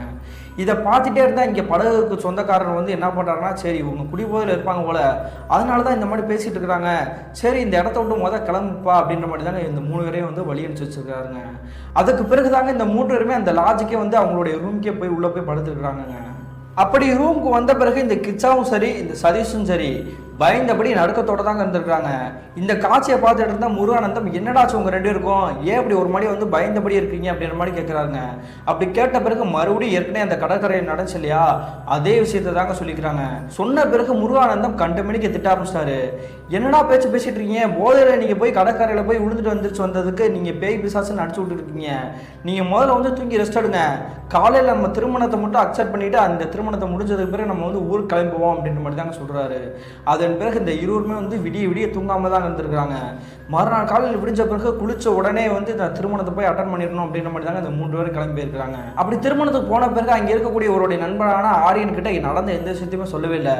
அதே மாதிரி அவங்களுடைய அக்காவுடைய திருமணத்தை வந்து நல்லபடியாக பார்த்துட்டு இவங்க வந்து ஊருக்கே கிளம்பி வரலாம் அப்படின்ற மாதிரி நினைக்கிறாங்க. அந்த சமயத்தில் வந்து இவங்க வந்து சாப்பிட்டு போகலாம் அப்படின்ற மாதிரி தாங்க இந்த முருகானந்தம் வந்து கூப்பிட்டுருக்கிறாரு. சாப்பாடும் தேவையில்லை, ஒன்றும் தேவையில்லை, நாங்கள் ஊர் கிளம்பணும் அப்படின்ற மாதிரி தாங்க இந்த இருவர் வந்து அவசரப்படுத்திருக்கிறாங்க. அதே மாதிரி ஆரியனுமே வந்து சொல்லி பார்த்துருக்காரு. என்னாச்சுன்னா அவங்களுடைய முகம் வந்து ரொம்ப நேரமாக வந்து சரியே இல்லை, வேறு எதுவும் பிரச்சனையா அப்படின்ற மாதிரி கேட்குறாங்க. அப்படி கேட்டுமே எங்களுக்கு எந்த ஒரு பிரச்சனையும் கிடையாது, நாங்கள் கிளம்புறோம்டா, எங்களுக்கு அவசரம் அப்படின்ற மாதிரி தாங்க இந்த 3 பேர் வந்து அந்த ஊரை விட்டு இவங்களுடைய சொந்த ஊரான மதுரைக்கே கிளம்பி வந்துருக்குறாங்க. அப்படி மதுரைக்கு கிளம்பி வந்த பிறகு இவங்களுடைய வீட்டோட வாசலை வந்து காலடி வைக்கிறதுக்கு முன்னாடி இந்த முருகானந்தம் வந்து என்ன சொல்றாருன்னா, அங்கே நடந்த எந்த விஷயத்தையுமே சொல்லாதீங்க, நீங்கள் சொல்லக்கூடிய விஷயம் வந்து எனக்கு கற்பனையாக தான் தோணுச்சு, இருந்தாலுமே அது உங்களுக்கு உண்மையாக தெரிஞ்சிச்சு அப்படின்னாலுமே வந்து இந்த விஷயத்தை வந்து யார்கிட்டையும் சொல்லாதீங்க, சொன்னீங்க அப்படின்னா அவங்கள வந்து பைத்தியக்காரன் நினைப்பாங்க அப்படின்ற மாதிரி தாங்க கிண்டல் பண்ணிட்டு போயிருக்கிறாரு. தன்னுடைய நண்பன் வந்து சொல்கிறது வந்து ஒரு பக்கத்தில் வந்து நியாயமாக இருக்கும் அப்படின்ற மாதிரி தாங்க இந்த இருவரும் நினைக்கிறாங்க. அதே மாதிரி முருகானந்தம் வந்து அவருடைய வீட்டுக்கு போன பிறகு இந்த சதீஷ் இருக்கார் இல்லையா, அவர்கிட்ட வந்து இந்த கிச்சா வந்து பேச வந்திருக்கிறாருங்க. அப்படி என்ன சொல்லிக்கிறாரு பார்த்தீங்கன்னா, எனக்கு என்னமோ ரொம்ப பயமாக இருக்குடா, நடந்த விஷயத்த உன்னோட வீட்டிலேயே போய் சொல்லிடு அப்படின்ற மாதிரி தாங்க சொல்றாரு. இந்த கிச்சா சொல்லக்கூடிய விஷயத்த கேட்ட சதீஷோடைய முகம் வந்து அப்படியே ஆக்ரோஷமா மாற ஆரம்பிச்சிருக்குது. அதெல்லாம் எனக்கு தெரியும், நீ உன் வேலையை பார்த்துட்டு போடா அப்படின்ற மாதிரி தாங்க அதட்டின மாதிரி சொல்லிக்கிறாரு. என்னாச்சுரா, உன் நல்லது தானே சொன்னேன், திடீர்னு ஏன் இப்படி கோவப்படுற, சரி பார்த்துப்போ அப்படின்ற மாதிரி தாங்க வழி அனுப்பிச்சிட்டு இவருடைய வீட்டுக்கே வந்திருக்கிறாருங்க. கிட்டத்தட்ட ஒரு 2 நாட்களாகவே இந்த 3 நண்பர்களும் ஒருவர் வந்து சந்திக்கவே கிடையாதுங்க. அதே மாதிரி காய்ச்சலோட தாங்க அவதிப்பட்டுகிட்டே இருந்திருக்காங்க. தோராயமாக 2 நாட்களுக்கு பிறகு அன்றைய இரவு வந்து ஒரு 9 மணி இருந்திருக்கும். அந்த சமயத்தில் இந்த முருகானந்தத்துக்கும் சரி இந்த கிச்சாக்கும் சரி ஃபோன் வந்து ஒரே அடியாக ஒரு குடும்பத்தினர் வந்து கூப்பிட்றாங்க. அந்த குடும்பத்தினர் யாருன்னு பார்த்தீங்கன்னா அந்த சதீஷ் இருக்கார் இல்லையா, அவருடைய அப்பா அம்மா தாங்க ஃபோன் அடிக்கிறாங்க. நீங்கள் 2 பேருமே அவசர அவசரமாக வீட்டுக்கு கிளம்பி வாங்கப்பா, எனக்கு ரொம்ப பயமாக இருக்குது அப்படின்ற மாதிரி சொல்கிறாங்க. சொன்ன உடனே இந்த 2 நண்பர்களும் இந்த சதீஷோடைய வீட்டுக்கே நெருங்கி போகிறாங்க. அப்படி போன பிறகு தாங்க அங்கே இருக்கக்கூடிய காட்சியை பார்த்துட்டு இந்த இருவருக்கும் ஈரக்குடி நடுங்கி போயிடுச்சு. என்ன நடந்திருக்கு பார்த்தீங்கன்னா, ஏற்கனவே இந்த கிச்சா வந்து காதல் தோல்வியால் கையெடுத்து தற்கொலை பண்ண போறேன் அப்படின்ற மாதிரி மிரட்டிட்டு இருந்தார் இல்லையா, அதே விஷயத்தை தாங்க இவருடைய நண்பரான சதீஷ் பண்ணியிருக்கிறாரு. ஆனால் கையெடுத்து தற்கொலை பண்ணுவேன் அப்படின்னு சொல்லலைங்க, ஃபேனில் வந்து தூக்கு மாட்டிக்கிட்டு நான் வந்து சாக போகிறேன் அப்படின்ற மாதிரி தாங்க தற்கொலை பண்ண போகிறேன் அப்படின்ற மாதிரி மிரட்டியிருக்கிறாரு. உனக்கு என்னடா ஆச்சு, ஏன்டா அப்படி சாக போகிறேன் அப்படின்னு சொல்லிட்டு இருக்கிற, நீ எதுவும் ஒரு பொண்ணை எதுவும் லவ் பண்ணியிருக்கியா அப்படின்ற மாதிரி தாங்க இவங்களோட குடும்பத்தினர் சரி இவங்களுடைய நண்பர்களும் சரி கேட்டுருக்காங்கங்க. அப்படி கேட்டுமே அவர் வந்து எதுவுமே சொல்லவே இல்லை. எனக்கு வாழவே பிடிக்கல, அதனால தான் நான் தற்கொலை பண்ணிக்க போகிறேன், என்னை அப்படியே விட்டுருங்க அப்படின்ற மாதிரி தாங்க சொல்கிறாரு. சரிடா நம்ம பார்த்துக்கலாம்டா, எதுக்குமே கவலைப்படாது அப்படின்ற மாதிரி தாங்க மறுபடியும் அவர் கட்டிலேருந்து கீழே இறக்கி அவர்கிட்ட ஆறுதலாக பேசிக்கிறாங்க. நீங்கள் எதுக்கும் பயப்படாதீங்கம்மா, நாளைக்கு காலையில் வரோம், இவனை வந்து நல்லபடியாக தூங்குவீங்க, வெளியே எங்கேயும் போக விட்டுறாம பார்த்துக்கோங்க அப்படின்ற மாதிரி தாங்க சொல்லிட்டு இந்த இருவர் வந்து இவங்களுடைய வீட்டுக்கே கிளம்பி வந்திருக்காங்க. அப்படி வீட்டுக்கு கிளம்பி வந்து அன்றைய இரவு முழுக்க கடந்துருச்சு. மறுநாள் காலையில் மறுபடியும் இந்த இருவருக்கு வந்து மாறி மாறி ஃபோன் வந்திருக்குங்க. ஃபோன் வந்த உடனே இந்த முருகானந்தமும் சரி இவருடைய நண்பரான கிச்சாவும் சரி இந்த இருவருமே மறுபடியும் சதீஷோட வீட்டுக்கு போய் பார்க்குறாங்க. அப்படி போனது மட்டும் இல்லாமல் இங்கே இருக்கக்கூடிய அவங்களுடைய குடும்பத்தினர் வந்து பயந்தபடி அழுதபடி இருந்திருக்காங்க. என்னாச்சுமா, பையன் வந்து எதுவும் தவறான ஒரு செயலை எதுவும் பண்ணிட்டானா, மறுபடியும் தற்கொலை பண்ண போகிறேன் அப்படின்ற மாதிரி மிரட்டுறானா அப்படின்ற மாதிரி கேட்குறாங்க. அதை ஏன்ப்பா என்கிட்ட கேட்டுட்டு இருக்க, நீ உள்ளே போய் பாருப்பா அப்படின்ற மாதிரி தாங்க சொல்கிறாங்க. சொன்ன உடனே இந்த முருகானந்தமும் சரி இந்த கிச்சாவும் சரி அவருடைய நண்பர் சதீஷ் இருக்கார் இல்லையா, அவருடைய ரூம் கிட்ட நெருங்கி போய் பார்க்குறாங்க. அப்படி பார்க்கும்பொழுது இந்த இருவருக்குமே வந்து வாழ்க்கையில் கற்பனையே பண்ண முடியாது காட்சி கண்கள் முன்னாடி தெரிஞ்சுக்குதுங்க. என்ன நடந்திருக்கு பார்த்தீங்கன்னா, இவருடைய நண்பரான சதீஷ் வந்து கட்டில் வந்து சமணங்கால் போட்டு உட்காந்துருக்காருங்க. அப்படி உட்காந்தது மட்டும் இல்லாமல் கையில் ஒரு பொம்மையை தூக்கி வச்சுக்கிட்டு, உன்னை வந்து நான் மிஸ் பண்ணிட்டேன், எப்படி உன்னை வந்து கண்டுபிடிக்க போறேன்னு தெரியல அப்படின்ற மாதிரி தாங்க ஓன் அழுதுட்டு இருக்கிறாரு. அப்படி அழுகிறது மட்டும் இல்லாமல் அவருடைய குரல் தோற்றம் எல்லாமே வந்துட்டு வேற ஏதோ ஒரு ஆன்மகன் மாதிரி தெரிஞ்சுக்குது. இந்த குரல் தோணியை கேட்ட உடனே இவருடைய நண்பரான கிச்சாக்கு வந்து நல்லாவே தெரிஞ்சிச்சுங்க, இவருடைய உடம்புல வந்து ஏதோ ஒரு ஆன்மா இருக்குது, அதுதான் இந்த மாதிரி செயலை வந்து செஞ்சுட்டு இருக்குது. அந்த ஆன்மா வேற யாருமே கிடையாது, ஏற்கனவே கடற்கரையில் வந்து ஒரு குழந்தைய காணா அப்படின்ற மாதிரி வந்து நம்மளை பயமுறுத்துச்சு இல்லையா, அந்த ஆன்மாவாக தான் இருக்கும் அப்படின்ற மாதிரி தானே இவருடைய நண்பர் முருகானந்தத்துக்கிட்டே சொல்லிக்கிறாருங்க. இது வரைக்கும் அந்த நண்பர் வந்து முருகானந்தம் நம்பவே கிடையாது. ஆனால் இப்பொழுது தன்னுடைய நண்பரான சதீஷ் செய்யக்கூடிய காரியத்தை பார்த்துட்டு தாங்க இவருக்குமே வந்து மிரண்டு போய் பார்த்துட்டு இருக்கிறாருங்க. அது மட்டும் இல்லாமல் இவருடைய நண்பர்கிட்டே நெருங்கி போயிட்டு, என்னடா மச்சான் ஏன்டா அப்படி பண்ணிட்டு இருக்க, வாடா எந்திரிச்சோடா அப்படின்ற மாதிரி தாங்க கேட்டுருக்குறாங்க. கேட்ட உடனே அங்கே இட்டில் உட்காந்துருக்காரு இல்லையா அவருடைய நண்பர் சம்மணங்கால் போட்டு, உடனே வந்து ஆக்ரோஷமான தோணியில் வந்து பேசி கத்த ஆரம்பிச்சிட்டாருங்க. என்னுடைய குழந்தைய வந்து கண்டுபிடிச்சி கொடுங்க, இல்லை அப்படின்னா வந்து இவனோட உசுரை நானே எடுத்துருவேன் அப்படின்ற மாதிரி தாங்க சொல்லிக்கிறாரு. சொன்ன பிறகு தாங்க இவங்களுடைய அப்பா அம்மாவுக்கே தெரிஞ்சிருக்குது, தன்னுடைய பையனுடைய உடம்புல வந்து ஏதோ ஒரு ஆன்மா இருக்கு போல, அதனால தான் இந்த மாதிரி ஆக்குவை பண்ணிட்டு இந்த மாதிரி பேசிட்டு இருக்கு அப்படின்ற மாதிரி தாங்க மிரண்டு போயிட்டாங்க. அடுத்த நிமிஷமே இந்த பிரச்சனையோட சீரியஸ்னஸ் புரிஞ்சுக்கிட்டு இவருடைய நண்பரான கிச்சா வந்து என்ன பிளான் போட்டுக்காருன்னா, இவரை வந்து இவருக்கே தெரியாமல் ஏதாவது ஒரு கோயிலுக்கு கூட்டிகிட்டு போயிடணும், அதாவது மதுரையிலே ஃபேமஸாக இருக்கக்கூடிய பாண்டி முனீஸ்வரருடைய கோயிலுக்கு கூட்டிகிட்டு போயிடணும் அப்படின்ற மாதிரி தாங்க முடிவு பண்ணியிருக்கிறாரு. அப்படி முடிவு பண்ணதை இவருடைய நண்பர் மட்டும் இல்லாமல் இவங்களுடைய குடும்பத்தினர் இருக்காங்க இல்லையா, யார்கிட்டையுமே எதுவுமே சொல்லவே இல்லை. சரி உன்னோட குழந்தை தானே உனக்கு முக்கியம், உன்னோட குழந்தைய வந்து கண்டுபிடிச்சி கொடுத்துரும், என்னுடைய நண்பனோட உயிரை வந்து எதுவும் பண்ணிடாத, அப்போனா நான் சொல்லக்கூடிய இடத்துக்கு நீ என் கூடயே வர முடியுமா அப்படின்னு கேட்குறாருங்க. கேட்ட உடனே இவருடைய சதீஷ் இருக்கார்லையே நண்பர், அவருடைய உடம்புல இருக்கக்கூடிய ஆன்மா வந்து நீ சொல்லக்கூடிய இடத்துக்கு நான் கட்டாயமாக வரேன், ஆனால் என்னுடைய குழந்தைய வந்து எனக்கு வந்து நீ திருப்பி கொடுத்துடணும் அப்படின்ற மாதிரி தாங்க அழுதபடி கேட்குறாருங்க.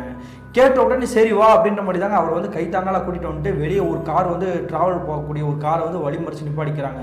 அப்படி இந்த காரை நிப்பாட்டின பிறகு இவங்களுடைய இந்த சதீஷோடைய குடும்பத்தினர் சரி இந்த சதீஷும் சரி இந்த முருகானந்தம் இவருடைய நண்பரான இந்த கிச்சா எல்லாருமே இந்த காருக்குள்ளே ஏறி உட்காடுறாங்க.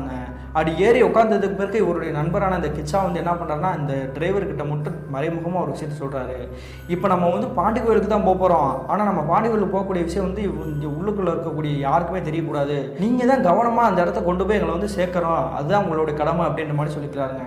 அதே மாதிரி அந்த காரோடைய டிரைவருமே வந்துட்டு எந்த ஒரு விஷயத்தையுமே வந்து மூச்சே விடலைங்க. ஸ்ட்ரைட்டாக கார் எடுத்துக்கிட்டு அந்த பாண்டி கோயில் கிட்டே நெருங்கி போயிட்டாருங்க. பாண்டி கோயில் கிட்ட நெருங்க அந்த காருக்குள்ள உட்காந்துருக்கக்கூடிய சதீஷோட உடம்பு புறமே ஒரு மாதிரி புல்லரிக்க ஆரம்பிச்சிருக்குது. நீ எங்கேயோ என்னை கூட்டிகிட்டு வந்திருக்க, என்னோட குழந்தைய கண்டுபிடிச்சி தரேன்ட்டு நீ வேற ஏதாவது ஒரு இடத்துல வந்து மாட்டி விட பார்க்குற, நான் இந்த இடத்த விட்டு வரமாட்டேன், என்னை காரை விட்டு இறக்க முடியாது அப்படின்ற மாதிரி தாங்க ஆக்ரோஷமாக மாறிடுறாருங்க. அவரை வலுக்கட்டாயமாக பிடிச்சிட்டு அந்த காரை விட்டுட்டு கீழே இறக்கி விடலாம் அப்படின்ற மாதிரி ட்ரை பண்ணுறாங்கங்க. ஆனால் யாருனாலையும் முடியவே இல்லை. அதே மாதிரி அவர் பக்கத்தில் வந்துட்டு இவருடைய அப்பா தாங்க உட்காந்துருக்காரு, அதாவது சதீஷோடைய அப்பா. அவருடைய கழுத்தை பிடிச்சி நெருக்கி ஆரம்பிச்சிட்டாருங்க. இந்த காட்சியை பார்த்துட்டு இருந்தால் கிச்சா உடனே காரில் வந்து அவசரமாக இறங்கிக்கிட்டு அங்கே கோயிலில் இருக்கக்கூடிய பூசாரி வந்து வெளியே கூட்டிகிட்டு வந்திருக்காரு. அப்படி கூட்டிகிட்டு இருந்த பிறகு அவருடைய கையில் இருக்கக்கூடிய திருநீர் எடுத்துகிட்டு அந்த காருக்குள்ளே இருக்கக்கூடிய சதீஷோடைய முகத்திலே ஓங்கி அடிக்கிறாருங்க. அடித்தது மட்டும் இல்லாமல் கையில் ஒரு எலுச்சம்பழம் வச்சுருக்காருங்க, இவருடைய வாயிலே வச்சு திணிக்கிறாருங்க. திணிச்ச உடனே இந்த சதீஷ் அப்படின்றவர் வந்து எலுமிச்சம்பழத்தை வந்து ஓங்கி பல்ல வந்து நரன்னு கடிச்சிருக்காருங்க. அந்த எலுமிச்சம்பழத்தை கடிச்ச உடனே அந்த எலுமிச்சம்பழம் வந்து அப்படியே செதறி அதில் இருக்கக்கூடிய சாறு கூட வெளியே வந்திருக்குது. அதன் பிறகு தாங்க ஒரு கட்டத்தில் வந்து ஏதோ ஒரு அடங்கி போன மாதிரி தாங்க இறுக்கமாக உட்காந்துருக்குறாருங்க. அதுக்கு பிறகு இவங்களுடைய குடும்பத்தினர் அனைவருமே இறக்கி இந்த சதீஷ் அப்படின்றவர் வந்து அந்த பாண்டி கோயிலுக்குள்ளேயே கூட்டிகிட்டு வந்திருக்காங்க. அப்படி பாண்டி கோயிலுக்குள்ளேயே கூட்டிகிட்டு வந்த பிறகு அங்கே இருக்கக்கூடிய கோயிலுடைய பூசாரி வந்து அவரை வந்து சமணங்கால் போட்டு உட்கார வைக்கிற மாதிரி ரிச்சுவல் ஸ்டடி பண்ணுற மாதிரி பண்ணுறாருங்க. யாரா நீ, உனக்கு என்ன பிரச்சனை, ஏன் இந்த பையனை வந்து துன்புறுத்துற, உனக்கு என்ன வேணும் அப்படின்ற மாதிரி கேட்குறாருங்க. கேட்ட உடனே தாங்க அவருடைய உடம்புல இருக்கக்கூடிய அந்த ஆன்மா வந்து பேசவே ஆரம்பிச்சிருக்குது. அப்படி என்ன நடந்திருக்கு பார்த்தீங்கன்னா, சில வருடங்களுக்கு முன்னாடி வெள்ளைச்சாமி அப்படின்ற ஒரு நபர் வந்து குடும்பத்தோட அந்த தொண்டி துறைமுகத்துக்கு வந்து டூரிஸ்டாக வந்திருக்கிறாருங்க. அப்படி வந்தது மட்டும் இல்லாமல் இங்கே இருக்கக்கூடிய கடற்கரை ஓரமாக வந்துட்டு எல்லாருமே வந்து ஜாலியாக வாக் பண்ணிட்டு இருந்திருக்காங்க. அந்த சமயத்தில் இந்த வெள்ளைச்சாமி அப்படின்ற நபர் வந்து அவருடைய குழந்தை வந்து கையில் தாங்க வச்சுருந்துருக்காரு. ஏற்கனவே ஆல்ரெடி வந்து அவர் குடிபோதையில் இருந்திருக்கிறாரு. குடிபோதையிலே குழந்தைய தூக்கிக்கிட்டு இவர் வந்து தன்னந்தனிமையாக வந்துட்டு நடந்து வந்துட்டு இருக்காருங்க. அந்த சமயத்தில் கையில் வச்சிருக்கிறது வெயிட்டாக இருக்குது அப்படின்ற மாதிரி தாங்க அங்கே இருக்கக்கூடிய ஒரு மணல் திட்டில் வந்து இறக்கி விட்டுருக்காருங்க. அப்படி இறக்கி விட்டுட்டு இவர் வந்து அங்கிட்டு இங்கிட்டு சுற்றி பார்த்துட்டு பின்னாடி திரும்பி பார்த்துருக்காருங்க. இவரோட குழந்தைய ஆளே காணாம். குழந்தை ஆளை காணாமல் எங்கே போச்சு, இது தெரிஞ்சால் தன்னுடைய குடும்பத்தினர் வந்து நம்மளை வந்து அடிச்சு கொண்டுருவாங்களே, என்ன பண்ணுறது அப்படின்ற மாதிரி தாங்க அங்கிட்டு அலறி அடிச்சுக்கிட்டு தேடி இருந்திருக்கிறாரு. கிட்டத்தட்ட ஒரு 4 மணி நேரமாக தேடியுமே இவருடைய குழந்தை வந்து எங்கே போச்சுன்னே தெரிலங்க. அந்த குழந்தை எங்கே போச்சுன்னு தெரியலையே, நம்ம என்ன பண்ணுறது, ஒருவேளை கடல் கடியில் வந்து அடிச்சுட்டு போயிடுச்சோ அப்படின்ற மாதிரி தாங்க மிரண்டு போய் அந்த கடலுக்குள்ளே இறங்கி சுற்றி முற்றி தேடிக்கிறாருங்க. இவர் ஏற்கனவே போதையில் இருந்த காரணத்தினால அங்கே இருக்கக்கூடிய கடல் தண்ணி வந்து நல்லா முழுங்கிட்டு இருக்காருங்க. அப்படி தண்ணியை பூரா முழுங்கின பிறகு இவருடைய மூச்சை வந்து தம் கட்ட முடியாமல் அந்த கடலுக்குள்ளே இவருமே வந்து அடிச்சுட்டு போயிருக்காருங்க. ஏற்கனவே சொன்னேன் இல்லையா, அலையே வராத கடல் அப்படின்ட்டு. அப்படியே இருந்தாலுமே ஆல்ரெடி ஒரு வந்து குடிபோதையில் இருந்திருக்கிறாரு. நீச்சல் தெரியாத ஒரு நபரும் கூட தன்னோட குழந்தை வந்து கடலுக்குள்ளே தான் போயிடுச்சு அப்படின்ற மாதிரி தாங்க இவர் வந்து வீம்புக்குன்னே அந்த கடலுக்குள்ளே இறங்கி இருக்காருங்க. ஒரு கட்டத்துக்கு பிறகு அங்கே மூச்சு விட முடியாமல் அந்த கடலுக்குள்ளேயே இறந்து போய் கடந்திருக்காருங்க. இவர் இறந்து கிட்டத்தட்ட ஒரு மணி நேரத்துக்கு பிறகு தாங்க இவங்களுடைய குடும்பத்தினர் வந்து தன்னோட குழந்தையும் காணா, தன்னுடைய கணவரையும் காணா அப்படின்ற மாதிரி தாங்க அந்த இடத்துக்கே தேடி வந்துருக்காங்க. அப்படி தேடி வந்த பிறகு அங்கே இருக்கக்கூடிய எல்லா இடத்துலையும் தேடி பார்க்குறாங்க. இவங்களுடைய கணவரையும் காணாங்க, அந்த குழந்தையும் காணா. இப்போ நம்ம என்ன பண்ணுறது அப்படின்ற மாதிரி தாங்க வருத்தத்தில் ஓன்னு அழுதுட்டு இருக்காங்க. அதன் பிறகு அங்கே இருக்கக்கூடிய கூட்டத்தில் இருந்த ஒரு நபர் வந்து என்ன சொல்லிக்கிறாருன்னா, இங்கே ஏதோ ஒரு சடலம் கிடக்கிற மாதிரி தெரியுது அப்படின்ற மாதிரி தாங்க சொல்கிறாரு. சொன்ன உடனே உங்களோட குடும்பத்தினர் அனைவருமே இங்கே வந்து பக்கத்தில் பார்க்குறாங்க. அப்படி பார்க்கும்பொழுது இவங்க எல்லாருக்குமே வந்து ஈரக்குழியை நடுங்கி போச்சு. என்ன நடந்திருக்கு பார்த்தீங்கன்னா, இந்த வெள்ளைச்சாமி அப்படின்றவர் வந்து குழந்தைய தேடி இந்த கடற்குள்ளே போனார் இல்லையா, அவர் வந்து இறந்து போய் சடலமாக கிடந்திருக்கிறாருங்க. இவர் வந்து இறந்து போய் சடலமாக கிடந்திருக்கிறாரு. அப்போ தன்னுடைய குழந்தை எங்கே அப்படின்ற மாதிரி தாங்க வருத்தத்தில் அவங்களுடைய தலையிலே அடிச்சுட்டு இருந்திருக்கிறாங்க. ஆக்சுவலி என்ன நடந்திருக்குன்னு பார்த்தீங்கன்னா, இவர் ஆல்ரெடி வந்து அந்த குழந்தைய வந்து இறக்கி வச்சார் இல்லையா, அதுவே தண்ணி இருக்கக்கூடிய ஒரு பகுதியில் தாங்க இறக்கி வச்சிருந்திருக்காரு. அந்த குழந்தை வந்து அந்த தண்ணிக்குள்ளேயே கடந்து அது வந்து மூச்சு தம் கட்ட முடியாமல் தாங்க இறந்து போயிருக்குது. தன்னோட குழந்தை வந்து காணா கடற்குள்ளே வந்து அடிச்சுட்டு போயிடுச்சு போல அப்படின்ற மாதிரி நினச்சிக்கிட்டு இவராக வந்து வீம்புக்கு அந்த கடற்குள்ளே இறங்கி இவருமே வந்து உயிரை விட்டுருக்காருங்க. இப்படி கடற்குள்ளே என்னுடைய குழந்தைய வந்து தொலைச்சிட்டு நானுமே வந்து இறந்து போய் ஆன்மாவாக அலைஞ்சிருக்கிறேன். என்னுடைய குழந்தை வந்து எப்படி இந்த கடற்குள்ளே தான் இருக்கும், அதை தான் நான் தேடி அலைஞ்சிட்டு இருக்கிறேன். அந்த குழந்தைய வந்து கண்டுபிடிச்சி என்னோட குடும்பத்தினர்கிட்ட நான் வந்து ஒப்படைக்கணும். அப்படி ஒப்படைச்சா மட்டும்தான் என்னுடைய ஆத்மா வந்து சாந்தி அடையும். நான் அதுக்காக தான் இந்த இருவர்கிட்ட வந்து உதவி கேட்டேன். அப்படி உதவி கேட்கும்போது ஒருவர் வந்து எனக்கு தெரியாது அப்படின்ற மாதிரி வருத்தத்தோடு சொன்னார். ஆனால் இன்னொருத்தவன் என்னன்னா, என்னை வந்து அசிங்கசியமாக என்னோட குடும்பத்தினரை கெட்ட வார்த்தையில் இழுத்தான். அதனால தான் இவனை வந்து நான் ஆக்குவை பண்ணேன். இவனோட உடம்பு விட்டு நான் போக மாட்டேன், இவனோட உயிரை நான் எடுத்துகிட்டு தான் போவேன் அப்படின்ற மாதிரி தாங்க ஆக்ரோஷமாக ஆங்காரமாக பேசியிருக்குது. இதை கேட்ட பிறகு அங்கே இருக்கக்கூடிய கோயிலுடைய பூசாரி வந்து என்ன சொல்கிறாருன்னா, உன்னுடைய குழந்தை வந்து எப்போயோ இறந்து போயிடுச்சுப்பா, உன்னோட குழந்தை வந்து நீ வந்து தண்ணிக்குள்ளேயே வச்சுட்டு போயிட்ட. அப்படி இறக்கி விட்டது பிறகு அந்த குழந்தை வந்து என்ன பண்ணுறதுன்னு தெரியாமல் மூச்சு தவறி வந்து இறந்து போயிடுச்சு. நீயுமே அது தெரியாமல் தண்ணிக்குள்ளே இறங்கி நீயும் இறந்து போயிட்ட. இதுக்கு யாருமே காரணமாக முடியாது. இந்த பையனோட உடம்பை விட்டு போயிரு, இல்லை அப்படின்னா வந்து உன்னை எப்படி நான் விரட்டணுமோ அந்த படியில் வந்து நான் விரட்டுவேன் அப்படின்ற மாதிரி தாங்க ஆக்ரோஷமாக இந்த கோயில் பூசாரி பேசிக்கிறாருங்க. நீ இருக்கக்கூடிய இடம் வந்து பாண்டி முனீஸ்வரரோட இல்லை, நீ என்ன பேசணுன்றதை யோசித்து முடிவெடுத்து பேசு. உன்னை வந்து ஆத்மாவா அதே இடத்துல அலைய விடணுமா, இல்லை அப்படின்னா வந்துட்டு உன்னை வந்து இதே இடத்துல வந்து கட்டி போட்டு வைக்கணுமா அப்படின்ற மாதிரி தாங்க கேட்குறாரு. கேட்ட உடனே இவருடைய உடம்புல இருக்கக்கூடிய அந்த வெள்ளச்சாமியோட ஆன்மா இருக்கு இல்லையா, என்னை வந்து எதுவுமே செஞ்சிடாங்க, நான் என்னுடைய இருப்பிடத்துக்கு போயிடுறேன், என்னுடைய குழந்தை இறந்த இடத்துக்கே நான் போயிடுறேன், அது மட்டும் இல்லாமல் வேற யாருக்குமே நான் எந்த தொந்தரவும் பண்ண மாட்டேன், என்னை மன்னிச்சிருங்க அப்படின்ற மாதிரி தாங்க சத்தியவாக்கு கொடுத்துட்டு இவருடைய உடம்பை விட்டு டிசப்பியர் ஆயிருக்குங்க. அதன் பிறகு கிட்டத்தட்ட ஒரு 5 நிமிஷம் கழிச்சு தாங்க இந்த சதீஷ் அப்படின்றவர் வந்து கண்ணை முடிச்சுக்கிறாருங்க. கண்ணை முடிச்சதுக்கு பிறகு இவங்களோட குடும்பத்தினர் அனைவருமே சுற்றி உட்காந்துருக்கிறத பார்த்துட்டு இருக்கிறாருங்க. இவருக்கு வந்து நடந்தது எதுவுமே தெரியாது அப்படின்ற மாதிரி தாங்க கோயில் பூசாரி வந்து சொல்லியிருக்கிறாரு. அப்படி சொல்லிகிட்டே இருக்கும்பொழுது இந்த சதீஷ் வந்து ஓன் அழுதுருக்கிறாரு. என்னாச்சுப்பா ஏன் அழுதுட்டு இருக்க அப்படின்னு கேட்கும்போது தாங்க எனக்கு நடந்த எல்லாத்தையுமே ஞாபகம் வந்துடுச்சு. என்னுடைய உடம்புல வந்து ஏதோ ஒரு ஆன்மா இருந்ததும் ஞாபகம் இருக்குது, அது வந்து எதுக்காக செத்துச்சு, எதுக்காக அழுதுகிட்டு இருந்துச்சு, எதுக்காக என்னை பிடிச்சிச்சுன்றது எல்லாமே எனக்கு தெரிஞ்சிருச்சு. நான் பண்ணது மிகப்பெரிய தப்பு அப்படின்ற மாதிரி தாங்க இவருடைய தப்பை நினச்சி வருந்திட்டு இருக்கிறாருங்க. உண்மையிலேயே அந்த கடற்கரையில் வந்து அவர் வந்து ஆன்மாவாக இருந்தாலுமே சரி, ஒரு மனிதராகவே இருந்தாலுமே சரி, அவர் வந்து குழந்தை காணா அப்படின்ற ஒரு பரிதவிப்போட தாங்க இவர்கிட்ட வந்து உதவி கேட்டுக்கிறாரு. அவரை போய் அசிங்கமாக திட்டி ரொம்ப அவமானப்படுத்திட்டோமே, நம்ம பண்ணது எல்லாமே மிகப்பெரிய தப்பு அப்படின்ற மாதிரி தாங்க பின்னாடி தாங்க உணர்ந்துருக்கிறாருங்க. இனிமேல் நான் இந்த மாதிரி தவறான செயலை வந்து ஈடுபட மாட்டேன் அப்படின்ற மாதிரி தாங்க அந்த கோயிலுடைய பூசாரி கிட்ட சொல்லியிருக்காருங்க. அதன் பிறகு இந்த சதீஷோடைய குடும்பத்தினரும் சரி, இந்த முருகானந்தம் இவருடைய நண்பரான கிச்சா எல்லாருமே இந்த பாண்டி கோயிலேயே வந்து பூஜையை போட்டுட்டு மறுபடியும் இவங்களுக்கு எந்த பிரச்சனையும் வரக்கூடாதுன்னு இவங்களுடைய வீட்டுக்கு கிளம்பியிருக்காங்க. இந்த சம்பவத்துக்கு பிறகு இந்த 3 நண்பர்களுக்குமே எந்த ஒரு அமானுஷத்தால் பாதிப்பும் தாக்கம் இல்லாமல் நிம்மதியாக தாங்க வாழ்ந்திருக்காங்க. கிட்டத்தட்ட 2008 காலகட்டத்தில் எனக்கும் என்னுடைய நண்பர்களுக்கும் நடந்தது பிரதர். இந்த சம்பவத்தை உங்களுக்கு மின்னஞ்சலாக ஷேர் பண்ணியிருக்கேன் அப்படின்ற மாதிரி தாங்க சொல்லி முடிச்சுக்கிறாரு. இந்த சம்பவத்தை ஷேர் பண்ணியே கிச்சா கூட நன்றி சொல்லிக்கலாங்க.